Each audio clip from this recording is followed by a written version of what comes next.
lot going on in comic news. This week as it has been, which is a great thing. One of the big things that we saw was Marvel just delayed a bunch of movies. Right. They delayed, 6 MCU movies have been delayed. Avengers 5 and 6, Fantastic Four, and a bunch more. One movie was moved up. That was interesting. Yeah, that was Deadpool. Deadpool 3, yeah. Yep. I'm fine with that. Absolutely. So Deadpool 3, November 8th, 24 was the original release date. Now it's moved up to May 3rd, 24. So, we're talking less than a year away now. So that's exciting. We have Captain America, Brave New World. We talked about this last week. They changed the name. Right. This movie was going to be released May 3rd of 24. Now it's pushed back to July. Yep. I'm excited about Deadpool moving up, as you just said you were. Captain America, do you even care about this movie yet? No. Quite frankly, no. Yeah. Since Steve Rogers died, retired, whatever he did, no. Yeah, same. I like Anthony Mackie. I think he was great in the Falcon character. I do. The show, for me, it was kind of just, it was okay. Well, for me, it's not about Anthony Mackie. It's about the fact that they're trying to hybridize these two superheroes. Yeah. Just separate them now. That way, there's a cool break. I like the fact that in the Falcon TV Disney show, they had him kind of grow into something. I like that they had this interim Captain America, which turned out to be a horrible person. Oh yeah, U.S. agent. Yeah. So but just move on to the next person. Right. Do a reboot or whatever you want to call it, and just bring a different Captain America in its own, because that's not something that you share. Yeah. It's like the Flash movie. You don't share, the Batman with anybody. Right. You don't share Captain America with anybody. Yeah. Speaking of the U.S. agent, I think it's John Walker. Maybe I'm maybe messing that up, but the guy you're talking, Psycho, whatever his name was. Yeah, the dude that freaking he killed a guy with the Captain America shield. Yeah. So the movie Thunderbolts is, I guess it's like I've never read any Thunderbolt comics. Nor have I. Nope. No, so this is the first time I'm even hearing about them. What it sounds like is Marvel's version of Suicide Squad. Right. A lot of villains, anti-heroes, like this dude you're talking, U.S. agent's going to be part of the team. Bucky's going to be part of the team, and the chick putting all this together is something Fontaine, the CIA. Yes. Yep. And this movie originally was going to drop July 26th of 24. It's been pushed back to December 20th of 24. And I think same feelings for me on this. I don't really care yet. Right. I'm glad they kind of doing this. They kind of spacing things out. Yeah. They kind of taking their time. And I think a lot of this pushback is also from stuff that's happening in real life. Yeah. The politicking of, the certain actors. They trying to figure out what's going to happen with them. So it makes sense, and I'm good with it. Yeah, me too. And, there's also this big Writers Guild of America strike that's been ongoing, so that's part of it too. But I do agree, because there's some, we'll get to these at the end, there's some that have been pushed back even further, and I think it's because of the reason you're talking. Right. Blade, September 6th of 24 was the original date. Now it's February 14th of 25. I've actually never seen a Blade movie, not even the originals with Wesley Snipes. I've seen all of them, and he did Wesley Snipes. He owned that character. Got it. He owned, so it's going to be kind of hard to replace him. Yeah. Obviously, with the trend now, they'll probably bring back ancient Wesley, to play Blade. I doubt it, but it's going to be kind of hard to replace, because he's like one of those, the current Captain America, they own these things. Yeah, Robert Downey Jr. with the Iron Man. Yep. It's going to be kind of hard to replace, I think. Yeah.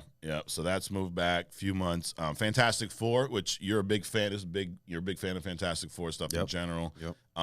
And we've talked about this here. We don't think they've ever really done this right. They've done it decent at times, but never really nailed Fantastic Four yet in live action. Movie was originally going to drop February 14th of 25, and now it's been pushed back to May 2nd of 25.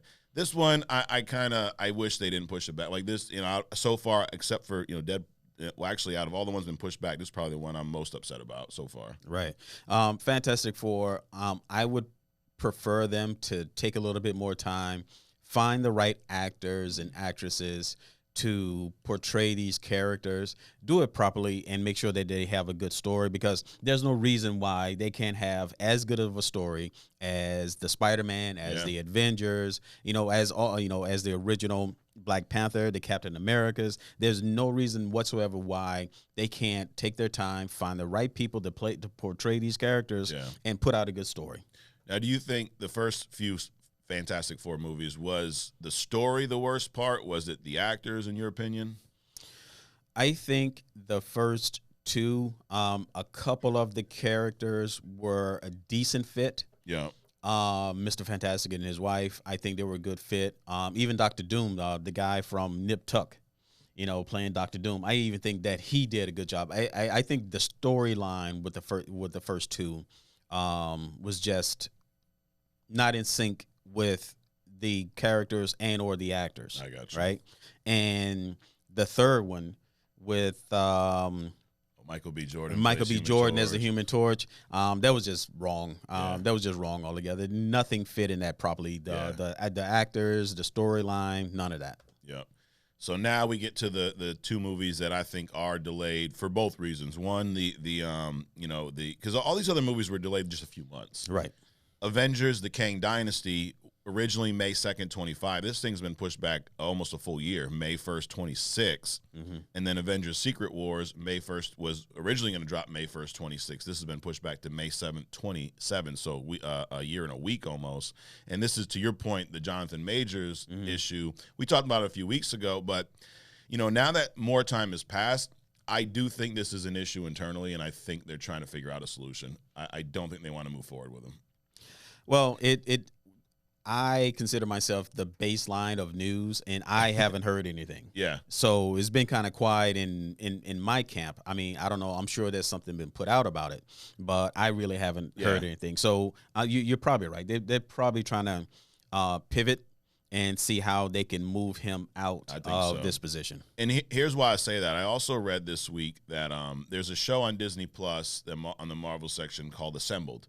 It's where it's almost like a behind-the-scenes making of a movie, and they put it out with every movie. The one movie they haven't put it out for yet? The one where Jonathan Majors is the co-star, Ant-Man and Quantumania. It was supposed to drop at some point, and they canceled it. So that's got me thinking, wait a minute, they're canceling that. They couldn't cancel Quantumania. It was it was too big, right? But if they're canceling that, the only reason that they would be canceling that is the Jonathan Majors thing. Right. Because they've had movies that did not do well, they had movies that did great, and they always put that piece out. So the fact that that's not coming out, I think that there's more to the story than and a lot of times when there's no news, there's stuff going on in the back, and we just haven't heard about it yet. Absolutely. But we'll see. I mean, it still makes you kind of think, why is the district attorney in New York, even though there's no charges from the female, why are they pursuing this thing? Why they dropping him? I mean, even though they finished The Flash like a year or so ago with Ezra Miller, they still promoted the hell out of that. They still pushed that out, regardless of what they're gonna do with Ezra Miller in the background. True. So it's curious, but I'm not really. Well, I won't say what I was thinking. Only comics. Only comics. But I feel like this is a blessing in disguise because forget about the Jonathan Majors stuff. I don't know if anyone is really, really bought in to what the MCU, what they're doing right now. I agree. It's not exciting. Right. So it's like if it's gonna, to your point, if it takes them they take some additional time to get these movies, better off, maybe adjust the story a little bit. I mean, maybe they pivot from Kang. Because here's the other thing. Kang was not supposed to be the focus of this phase. It's the Jonathan Majors effect. He did such a good job in Loki, and the early footage from Quantumanium went over so well with Marvel execs. Then they said, shit, let's base this around him, which they probably shouldn't have. Obviously they can't predict the future, but in hindsight, they're probably like, damn, we should have went with plan A instead of switching to plan B. Right. I mean, you're right. I mean, now's the time. If they want to put Jonathan Majors to sleep, put him to sleep. Yeah. There's so much content in the comics. There's so many other supervillains. Right. There's so many other characters that they can bring out. And I'm all about, bringing in sleeper more sleeper characters from the comics, because you can't always have Captain America in the front, Iron Man in the front, all these big names out in front. Sure, bring out the other people, but bring out people that make sense. Yeah, absolutely. And if King wasn't in the original thing, the Jonathan Major effect had them rethink it. Well, guess what? This happened, so let's move on. Yeah, absolutely. And there's so many villains. If they're talking Fantastic Four, Doctor Doom, he's a big enough villain to be that Thanos, Kang size to interact with every different, movie, show, and all these different heroes. This dude goes around picking fights with all these dudes, Thanos, and he does not. He's absolutely psychotic. So he can definitely hold his own. Yeah, there's him, there's Galactus. There's so many others. Right. If you go on the X-Men side, there's Apocalypse. If he could be done right now, X-Men are down the field. There's so many different options. So it's like I hope they do take this time. And it actually, if you remember back to the original Infinity Saga, Infinity War and Endgame that was not the original titles. They were supposed to come out earlier. It was going to be Infinity War Part 1 and Part 2, and they adjusted some plans there too. So it's probably not a bad, and that turned out amazing. Right. So it's probably not a bad thing. Right. All right, next up, Spider-Man 4, Tom Holland. He released some details about a meeting he had with Amy Pascal and a few things that they discussed. One of them was the whole Miles Morales thing. We talked about last week, Miles Morales, a live-action Miles Morales movie was discussed and planned for the future. And, it's always interesting with that character because in the comics, just like the first Spider-Man movie or the first Spider-Verse movie, Miles becomes Spider-Man after the Peter Parker in that universe dies. And in the comics, they didn't have any interaction because Peter was already dead. Right. Spider-Verse is where they started introducing these alternate universes where the two meet. In the Spider-Man game for PlayStation, they just already are in the same universe. So, I think so. People's thoughts moving into this when you heard the news, like, is it going to be Peter and Miles together, or is it going to be Miles on a separate story? But what Marvel is saying to Tom is that they want to keep them separate on screen. Right. How do you feel about that? I agree. And some thoughts behind that is, so there's so much content that Spider-Man, they're still just scratching the surface of the Spider-Man story, number one. Yep. If they stop rebooting his storyline and just move on with all the villains and the subject matters that they can present to the public, they'll have a much broader, much stronger Spider-Man. He can definitely stand on his own. Yeah. Miles Morales Spider-Man, different universe. He is just beginning. So he has so much development and so many things that he can do. And the fact that he pops around all these different multiverses opens him up to even more adventures. So I do think that these are two Spider-Mans that need to develop on their own. Yeah. Now, the backstory, my backstory, meaning I think that those two cannot, meaning Tom Holland and the Miles Morales live action would properly exist in the same movie because there would be so much tension. I think everybody was taken by surprise by the Miles Morales Spider-Man that it would probably overshadow the Tom, the live action Spider-Man, the Peter Parker Spider-Man. So I don't think that they should come together for that purpose alone, but the majority of the thing is that they have so many storylines behind each one of them. They can definitely stay separated for some time to come. And your point was like her exact quote almost. The quote was, they're completely separate worlds. You never know. I would never say no to anything. Right. But we have a lot of movies to make about Miles and a lot of movies to make about Peter. I'm a movie producer. I want to keep going with this franchise with Tom, which makes sense. Sure. And I agree. I don't think they should cross, not to the level where like, Batman and the Flash, where they're working together for movies or whatnot. Right. I think in these big, if they introduce some Miles in time, which I don't think this will happen, but say they introduce Miles next year, live action, we get to the Secret Wars movie where it's all this multiverse war. If they cross path there, sure, that'd be cool. I'm okay with that. Sure, kind of like what they did in the last Spider-Man. Yeah, something brief. Right. Everybody understands what's going on, and then they separate again and go do them. Not have some Avenger type of Spider-Man group. That would be ridiculous. Because they're almost too similar. Like Peter and Miles are very different, but when they're Spider-Man, they're so similar. Right. And it's like even in the Into the Spider-Verse or the Spider-Verse movies, the Peter Parker that we see, I almost said Peter Barker because Peter B. Parker. All right. But we said this last week jokingly, he's an idiot. Right. They make him a dumbass so that he doesn't overshadow Miles because, we were talking about this, if this world or New York City's in all this danger and Miles can't handle it, well, this Peter Parker's been Peter for 20 years. He should just be able to come in and save the day. Right. But they make him half an idiot so that they can, he's like the Forrest Gump of the Spider-Verse. Right. You know? So, yeah, I'm with it. I don't think that those two should mesh in a movie. I agree. They have a whole nother. And the other thing is the Tom Holland Spider-Man is influenced by the Miles Morales comic a little bit. Think about the character Ned. He's based off of Genki in the comics, who is Miles' like guy in the chair. His roommate from the Spider-Verse movies. Yep. But in the comics, he plays a role very much like Ned. So, Ned was never in a Peter Parker story. Right. He never had a friend like that, you know? Yep. So I think they're way too similar. The other thing, news flash, buddy, we have DCU, the new Batman movie. Now, this was described as the Batman Brave and the Bold. Mm-hmm. It's supposed to be about an older Batman with an entire Bat family already established, and I guess we're going to see Damian Wayne for the first time on screen and see that dynamic. So I'm intrigued by this. My only issue is I wish they would finish the Batman series first with Robert Pattinson because having like 7 Batmans on screen at the same time is going to be a little confusing. Right. And it's also going to dilute the importance of Batman, in my opinion. But the news is the director of The Flash, Andy Muschietti, I guess is the name, is directing the new Batman movie. Mistake.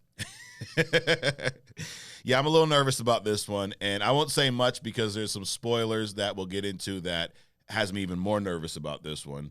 But yeah, I don't, based off of this one movie, now, it's hard maybe to judge a director off of one movie because everyone has, great movies, shitty movies, but what I've seen so far, I'm not a fan of it. I hope it's not the same writers, though. So I guess probably better that it's a director, right? I hope it's not the same writers. Well, and you're right. I shouldn't say mistake that this guy, even though he's thrown himself and, he's trying to be like a Stan Lee and starting to throw himself in these movies, with the hot dog scene and things like that and the Flash. Yeah. But so I'm not going to say, bad idea. Because we've really only seen one thing that this guy can do. And you're right, it might be other writers that's involved. Yeah. And again, politically, we don't know what these directors deal with, on the back end. So they could be up against some things that we're not aware of. But to me, that's kind of a double-edged sword because if they're up against something political that's preventing them from doing the things that they do, then they should stick to the storyline more and start introducing this one-off stuff that makes no sense in these movies. Absolutely. Other news, Venom 3. So there's some news about Venom 3. The release date is October 24th now, and they're not giving us a day. That's when it's coming out. And we've discussed the Venom movies. I was not a huge fan of them. I was expecting a lot more, and that was one, we always talk about on this show. There's a lot of times where Marvel or DC, but more Marvel, will take a story from the comic, a character from the comic, and change them for the screen. Right.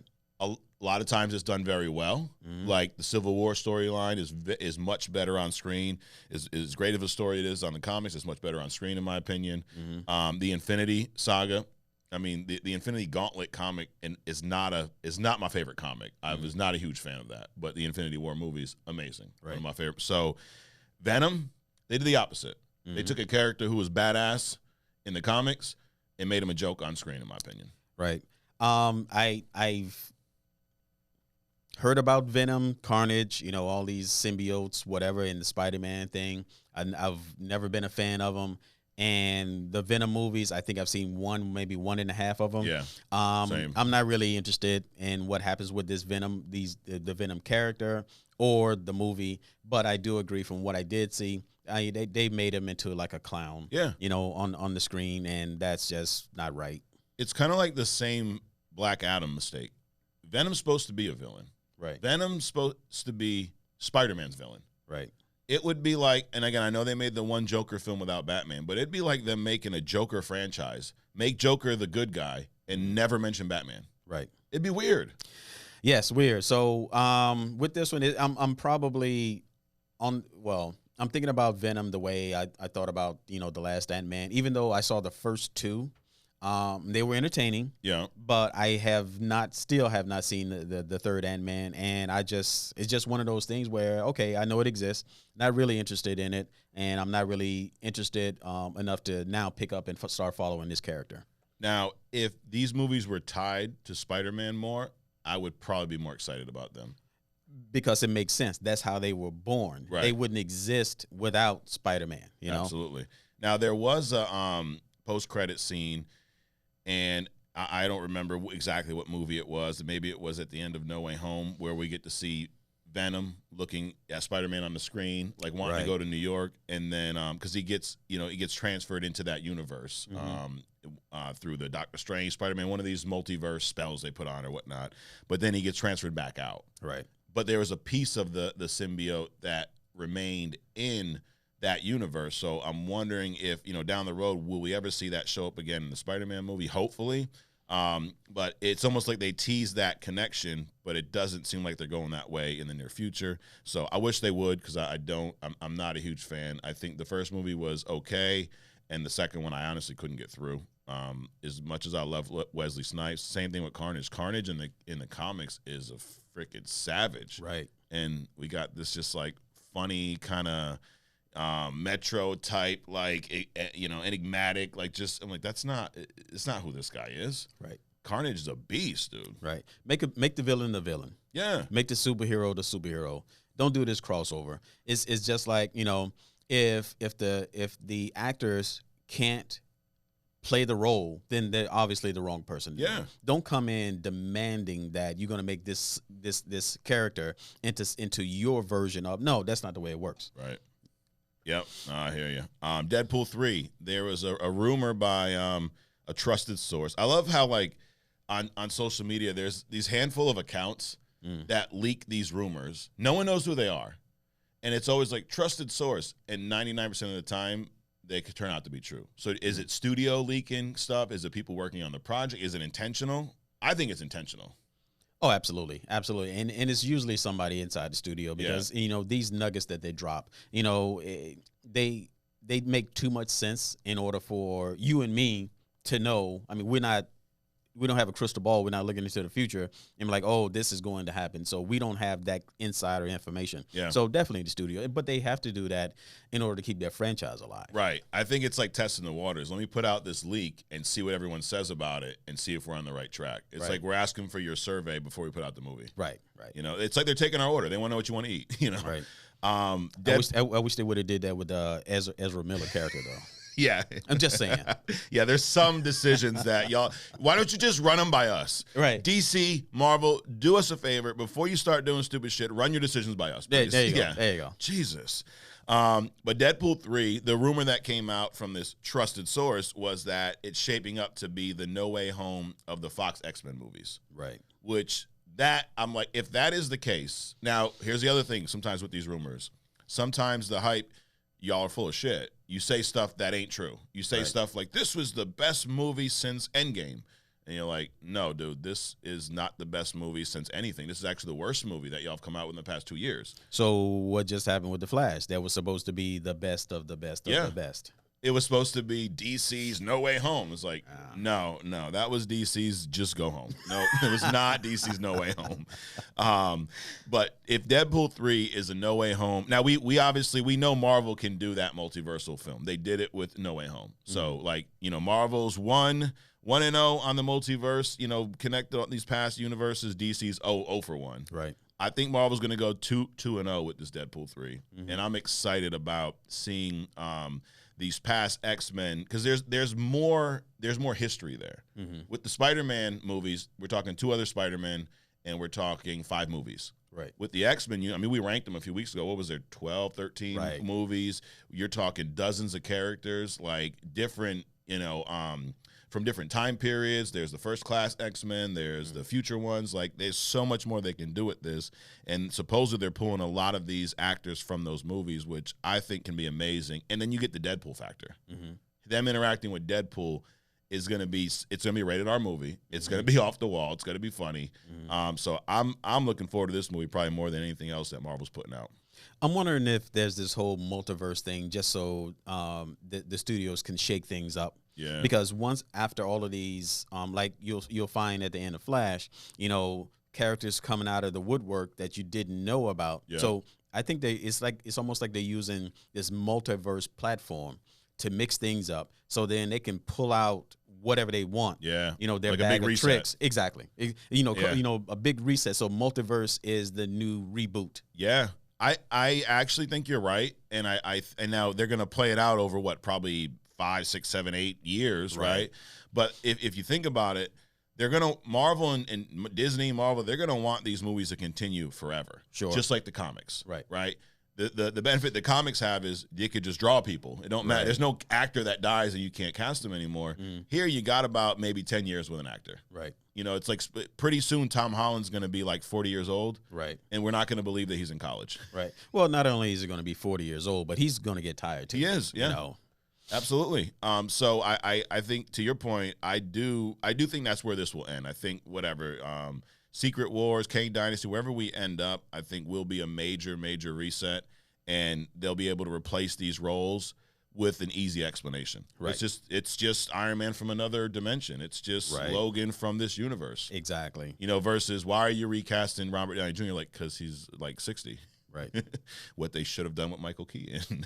Which they should have done with the Michael Keaton. Yeah, Michael Keaton. I like Michael that. Keaton. So I'm excited about the Deadpool. I hope it is that that No Way Home of the X-Men movies.